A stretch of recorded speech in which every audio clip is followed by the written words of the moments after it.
Welcome to History Where It Happened. I'm Dick Smith. We're now in Barre, Vermont. We're right in front of the former graded school for Barre. It is now the headquarters of the Vermont Historical Society. It is in the Vermont History Center. And now let's go inside and we'll meet the curator of the Vermont Historical Society collections, Jackie Calder.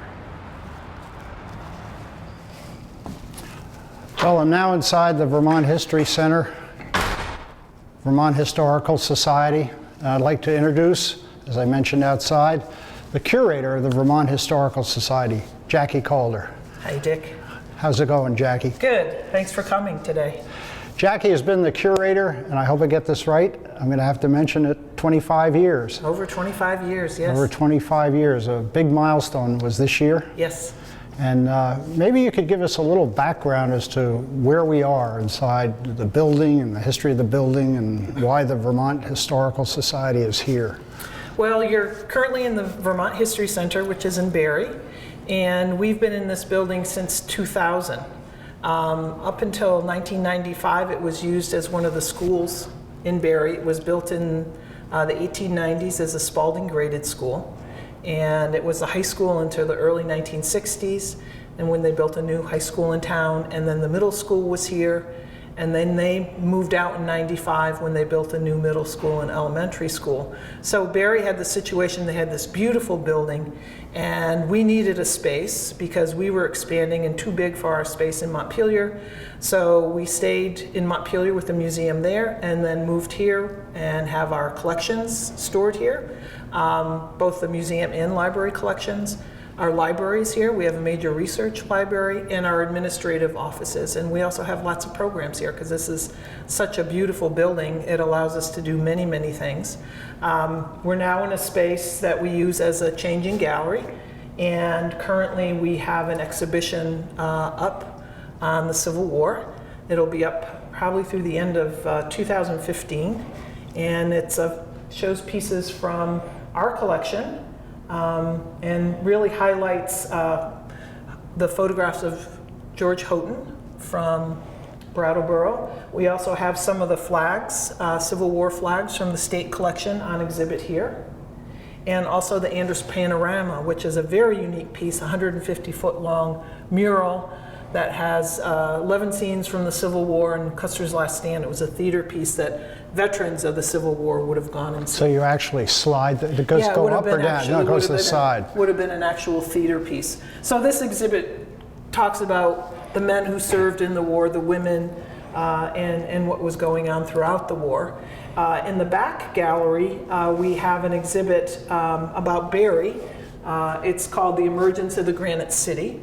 Barre from 1880 to 1940, and that's when Barre changed from sort of a village in central Vermont that was a commercial village into the granite center of the world. Right. And really boomed at that time, had a huge new population of people coming in from Scotland and then from Italy to work in the granite industry. So that's a wonderful exhibit that gives an overview of that. And how Barre changed during that time period, its public infrastructure, when this building was constructed, and we talk about the various families that contributed to Barre's history, as well as its socialist and anarchist history. Barre's known as a labor town, has a very important labor history in Vermont and in the nation. One of the pictures that catches my eye here is Camp Griffin, because the Equinox Guards went to Camp Griffin, and I assume a lot of the Vermont regiments were also there. Yeah, that photograph is very famous. Ken Burns made it photograph. It's used on the cover of his book. Oh, is that right? Yeah, his book on the Civil War, and that was taken by George Houghton, who was from Brattleboro, Vermont, and he followed the Vermont troops down. And that actually is the camp of the 5th Vermont Infantry Regiment at Camp Griffin in Virginia. There's another picture that it's a personal thing, but this one over here, you see a picture that includes Larkin Meade in the background. And Larkin Meade did one of the statues of Ethan Allen, and I believe, and he also did, I think, the agriculture statue? The original series on the top of the Montpelier at the State House. at the State House. And of course, he was an artist, so he went down and tried to cover the Civil War as an artist, and then that was a time of lots of new publicity, and so artists would send drawings up to a magazine like Harper's, right. And then Harper's would take their drawings and make them into illustrations for the magazine. Well, how many, I see a lot of artifacts here. In total, how many artifacts or objects does the Vermont Historical Society have? Well, the museum has about 30,000, and we're always growing. We are a collecting institution, yeah. So we're always adding to the collection. Does that include the library upstairs? That does not include the library's All collection. the photographs are separate? The photographs, the broadsides, the books, the manuscripts, the rare books, those are, I would say, in the hundreds of thousands. Well, if you don't mind, could you show us some of the objects in the collection? Sure, we go in the next room? in the other room. Okay, that's good. Well, Jackie, what do you have for us today? This looks really interesting, a lot of original things here. Yeah, we decided to pull out some of the artifacts that represent the best and the most varied things in the collection at the Vermont Historical Society. So I put things in sort of a date order, and we're starting here with some pieces that date from probably the 1780s or 90s. This is a small miniature painting of Royal Tyler. And Tyler came to Vermont from Massachusetts. He was born there in 1752 and is probably most famous today as a writer of The Contrast, which is the first American comedy play written in America. Huh. And so by the time he got to Vermont in the early 1790s, he was a lawyer. So you can see in this miniature, which was probably done about that time, he's wearing a powdered wig, which he would have worn probably when he went into court. So he's very much a gentleman. And this was probably done in the Boston area. Where did he live when he was here? When he moved here, he settled in Guilford. Oh, right on the, he was here right on the border. Right on the border, Yeah. 1791. Went back to Boston and married his wife Mary in 1794, and then they came to Guilford. And this is a image of Mary. Unfortunately, we don't have a miniature of Mary when she was a young woman. We have a daguerreotype, which is the first form of photography. And this is done later in her life, when she probably was in her late 60s or 70s, done in about 1850. These are very hard to photograph, but they're very detailed and fine photographs. And Mary in Royal had 11 children. She had 11 children. Those were the days. Yeah, well, 1794 to 1811. And he was a lawyer. He became a judge. So he rode the circuit and eventually became Chief Justice of the Vermont Supreme Court. So he was on the road a lot.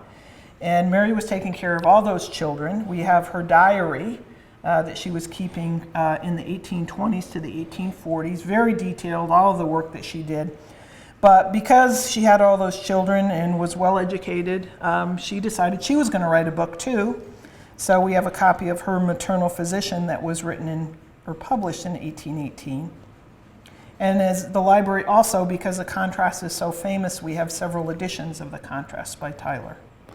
So it's got everything, yeah, the husband, the wife, her book, his book, right, his book. Right.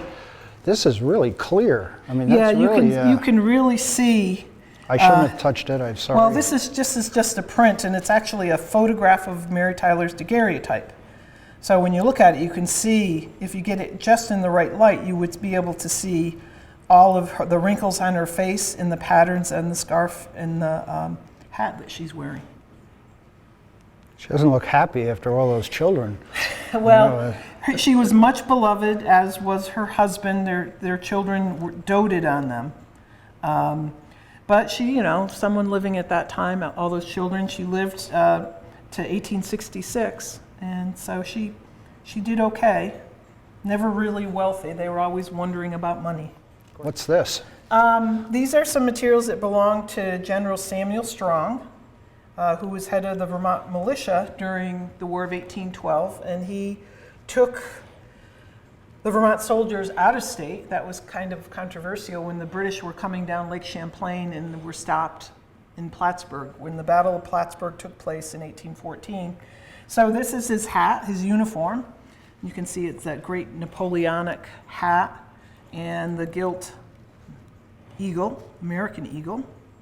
And these would have been the epaulets he wore. I don't know if he would have worn these into battle. Maybe. You never know. So he would stand out on the field, maybe. But what is sort of the prize here is this wonderful sword. It's a presentation sword. And 12 of these were made, commissioned by the governor of New York State, Daniel Tompkins, after the Battle of Plattsburgh, and they were awarded to all the American soldiers who led that battle. The Battle of Plattsburgh is credited with stopping the British gaining a toehold and moving down the lake and claiming that territory for Canada. So this was made in New York City by Samuel Targhee, who was a silversmith and goldsmith. It's heavily engraved. It has a dedication, this one to Samuel Strong. And as you can see, the blade is still in beautiful condition. Gold just lasts, if you take care of it, it lasts beautifully. That's very timely, because I'm just thinking the dates, but last year was the 150th anniversary of the Battle of Plattsburgh, I think. 200th. 200th. Yes. 200th, you're right. And here we have this beautiful little oil-on-board portrait of Daniel Pierce Thompson, who was one of the founders of the Vermont Historical Society. And this portrait was probably done about 1820, probably just before or after he graduated from Middlebury College. He was raised in Berlin, Vermont. After he graduated from Middlebury, he went south. He went down to Virginia and taught there for about 5 years and studied law. And actually met Thomas Jefferson down there. He wrote about meeting Thomas Jefferson and going to Monticello. And he came back to Vermont and started practicing law, was involved with the probate court and politics. He became editor of a newspaper in Montpelier and also an abolitionist. Eventually in the 1850s, he was Secretary of State. But what he's most prominent for today is as an author. He was a very popular author, and one of his bestsellers was The Green Mountain Boys, which he wrote in the late 1830s and was published in 1839 and 40. And you can see from the Historical Society's collection, I've brought out several editions, and we have almost a whole shelf of just The Green Mountain Boys. He did write other books too that were very popular. So he was one of the most popular authors in New England in the mid-1800s. I've read one of these editions. I don't know if the editions are different except for the cover, but it's a great, I mean, it's a classic, and some of it's available on the internet, if I remember, or portions of it, or excerpts. Yeah, it continues to be printed and published. Of course, it's out of copyright now, so actually you can get it as an ebook if you'd like. And then another piece we have here, this is a patent model, and it actually is the model that was sent down to Washington, D.C. When Samuel B. Spalding wanted to acquire a patent for a sap stove. And he got this in 1863, and it got the official, he did get his patent. There's the number, there's the number right. There's a number, it was number 37,464. Now it's in the millions. Now it's in the millions. So this is 1863, this is right in the middle of the Civil War. Yeah. And so Spalding was living in Brandon at that time. This wasn't the first patent he had applied for or received. He had applied in 1841 for another stove type. And Brandon is an area where they made a lot of stoves. They had a lot of iron. The iron industry was in Brandon, in Forestdale. And so he probably worked in one of the foundries there. And of course, this is a model. This would have been larger. It would have been made out of iron. And you can imagine it for boiling sap. They would have put something on top of it. Or he also indicated it could be used for warming animal feed or even doing a wash. That's amazing when you say that during the war, to think that here's a civil war going on, and they're still issuing patents. Well, I mean, you know, somebody's down there in writing Washington, them D.C. in Washington, D.C., and the Right. war is over in Yeah. Virginia or wherever. Yeah, so things are moving on.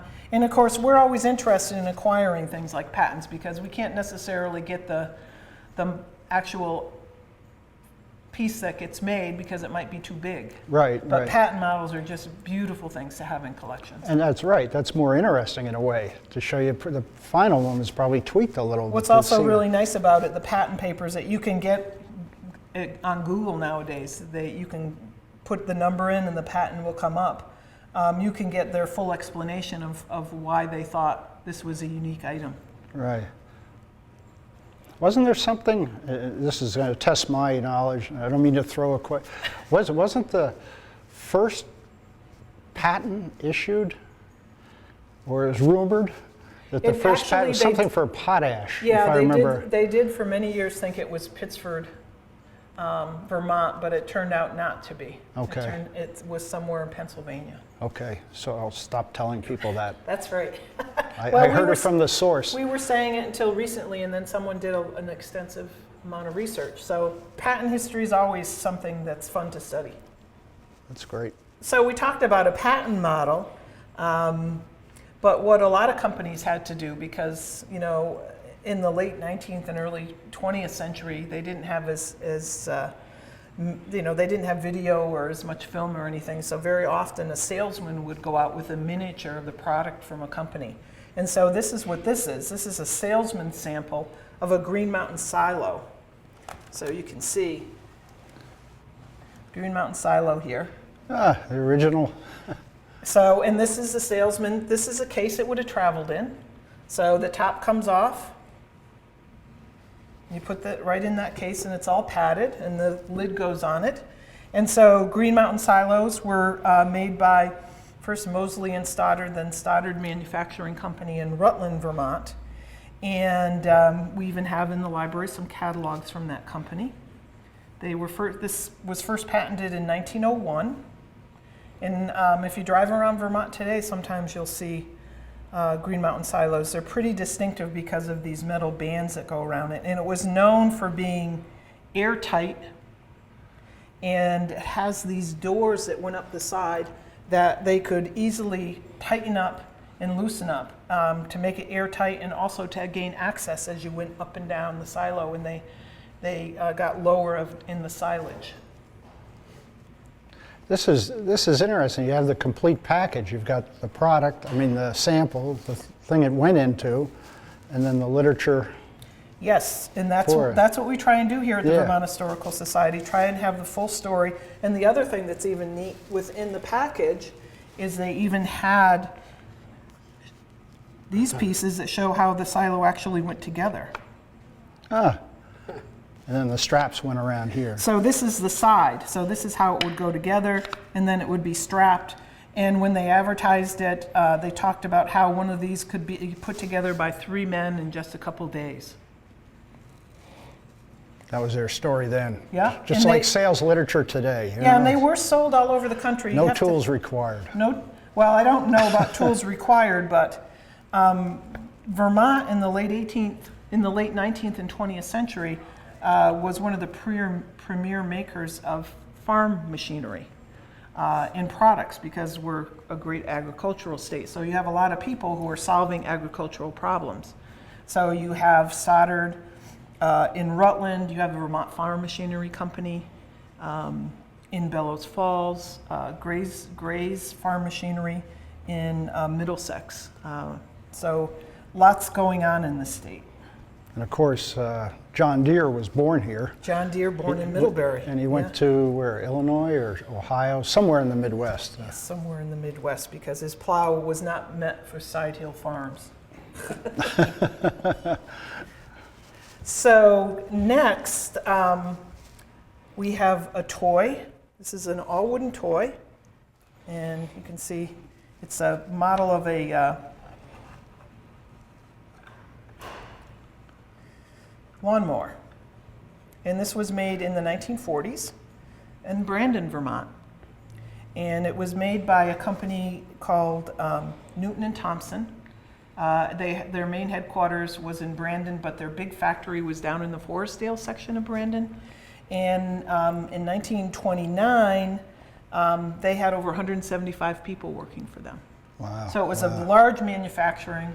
Started in the 1800s in Brandon, and they made all kinds of novelty items out of wood, and were especially known for their miniature toys, which were sold all over the country. When you read about them in an industrial report, that same 1929 report, it talks about how if you go into a Five and Dime, you'll find some of their products that they would put in little boxes like this, and you'd open it up and be full of miniature toys. And the two men that founded it were machinists, and so they built lathes where you could cut wood into all kinds of different shapes. So they were a very, very successful company until after World War II. That's fascinating. Boy, that's a real throwback there, the nice wood toys. Yeah, and some of the wood toys that you see for sale today, if you look closer, you'll see some of it's usually N&T, Newton and Thompson, for sale. And of course, this guy should be familiar to you, Dick. He's a Manchester guy. Oh. This is, what we pulled out here is a print by Luigi Lucioni. You threw me for a loop there.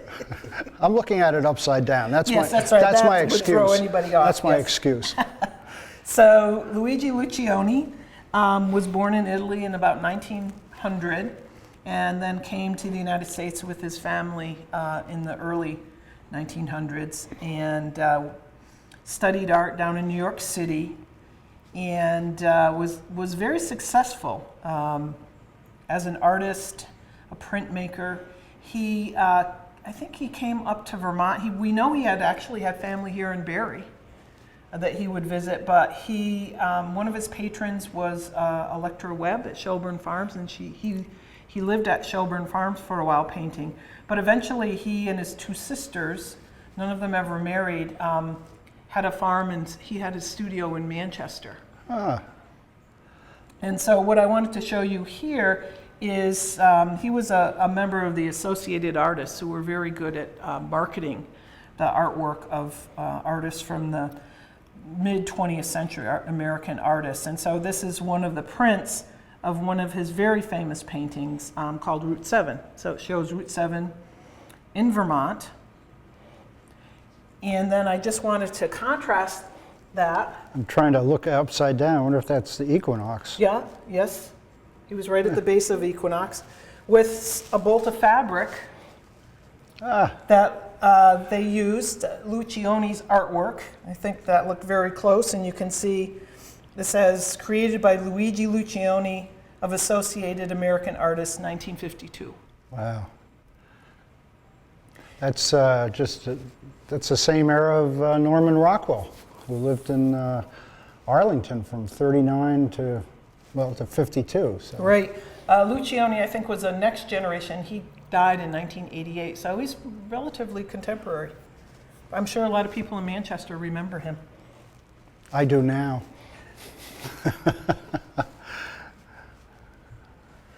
And one of the last artifacts, just to reiterate again, we're trying to collect right up to modern times. And so what's one of the most popular things in Vermont today is craft beers. Craft beers, and one of the earliest craft beers in Vermont, and one that became the most famous, was Magic Hat.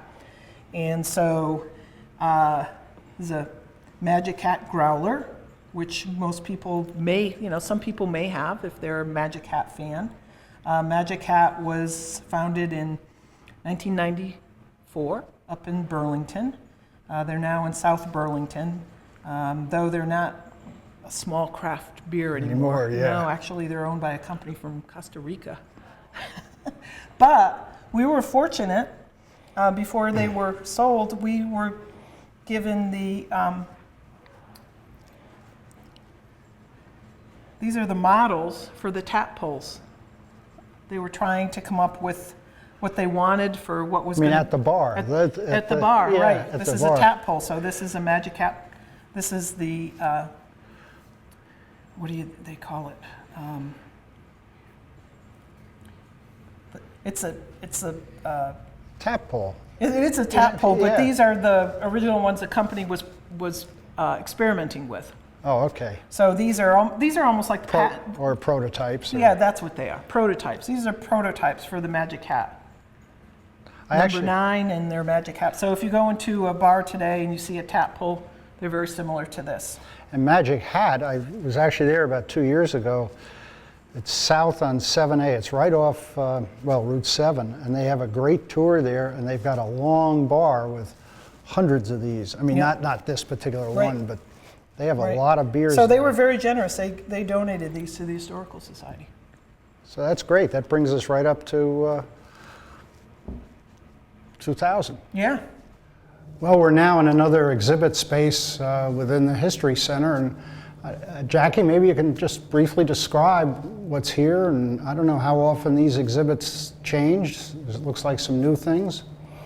Well, this is the third gallery space we have here at the History Center, and the exhibit we have here is ongoing, though the artifacts change in and out. It's called Icons, Oddities, and Wonders, Stories from the Vermont Historical Society Collections. And so, you know, each of these artifacts has their own individual story, and as we acquire new artifacts or we want to highlight something that we think is, you know, contemporary to some story going on, we'll move things in and out. So this exhibit is always interesting to most people who come here because they can find something that they find interesting in terms of a specific artifact from all different time periods, representing all kinds of things from sports to military to craftsmanship. There really is a variety here. You have something here, women of the Ku Klux Klan, you've got Northern League baseball, a rifle, and so on. What is this? This is beautiful. These are the gang boards from the USS Oregon, which was a naval vessel that was captained by Charles Clark from Bradford, Vermont. He was the captain of the Oregon, and it saw action during the Spanish-American War and is famous for cruising in record time from Oregon down around the tip of South America to Santiago Bay, where it fought in the Battle of Santiago Bay during the Spanish-American War in the 1890s. That's really interesting. And I'm trying to think who else was a Vermonter there. That was George Dewey for the Battle of Manila Bay and so on. He was from Montpelier. Oh, didn't know that. Yep. So the two famous admirals, or actually they were captains at that time, are from landlocked Vermont. There you go. Well, Jackie, thank you very much. This has been wonderful. I learned a lot, and I've been corrected. So this is spectacular. Is there anything else you want to say? I mean, we'd love to have everybody come to Montpelier. Barre. Well, Montpelier, there's also an exhibit in Montpelier from the Vermont Historical Society, and there's a website you can go to, and it's very interesting. It's interactive, I guess is a way to say it. There's records, but come on up and take a look. And that's right. I invite everybody to come to Barre or go to our exhibit in Montpelier and check out the website. We have things going on all year round. So thank you very much, Jackie.